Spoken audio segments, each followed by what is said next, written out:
Assalamualaikum warahmatullahi wabarakatuh. Hari ini kita akan membahas mengenai kehidupan manusia praaksara di Indonesia. Itu untuk materi kelas sejarah peminatan kelas 10 IPS. Asal-usul nenek moyang bangsa Indonesia. Teori asal-usul nenek moyang bangsa Indonesia.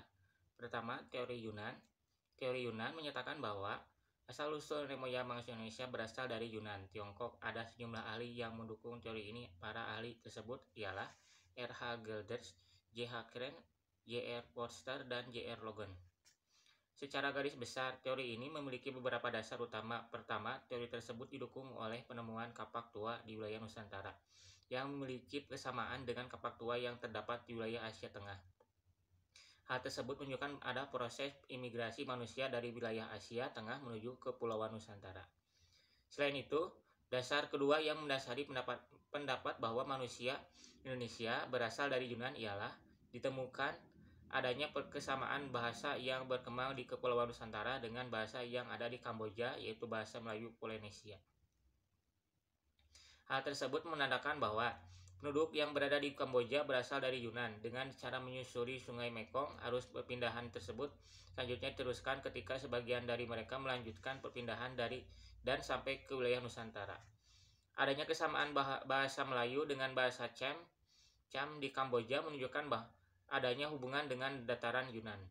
Teori Yunan tak hanya didukung oleh para ahli dari luar negeri, termasuk juga ahli dalam negeri, yakni Muhammad Ali. Ia menyatakan asal-usul nenek moyang bangsa Indonesia merupakan manusia yang berasal dari Yunan, yang didasari oleh ada dugaan migrasi atau perpindahan dari daerah Mongol ke selatan lantaran terdesak dengan bangsa-bangsa lain, khususnya bangsa yang lebih kuat. Berdasarkan teori Yunan, proses migrasi tersebut melalui 3 gelombang. Ketiga gelombang tersebut terdiri dari orang Negrito, Proto-Melayu, dan Deutero-Melayu. Teori Nusantara. Teori Nusantara menyatakan bahwa asal-usul bangsa Indonesia berasal dari Indonesia sendiri, bukan dari luar. Teori ini didukung antara lain oleh Muhammad Yamin, George Crabbe, dan J. Crawford. Teori ini dilandasi oleh beberapa argumen. Antara lain, bangsa Melayu merupakan bangsa yang berperadaban tinggi. Peradaban ini tidak mungkin dapat dicapai apabila tidak melalui proses perkembangan dari kebudayaan sebelumnya. Bahasa Melayu memang memiliki kesamaan dengan bahasa Champa Kamboja, namun persamaan ini hanyalah suatu kebetulan saja. Adanya kemungkinan bahwa orang Melayu adalah keturunan dari Homo solensis dan Homo wajangkensis. Adanya perbedaan bahasa antara bahasa Austronesia yang berkembang di Nusantara dengan bahasa Indo-Eropa yang berkembang di Asia Tengah. Teori Out of Taiwan.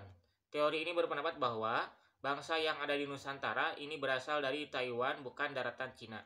Teori ini didukung oleh Harry Truman Simanjuntak. Menurut pendapat linguistik, dijelaskan bahwa dari keseluruhan bahasa yang digunakan di suku-suku di Nusantara memiliki rumpun yang sama, yaitu rumpun Austronesia.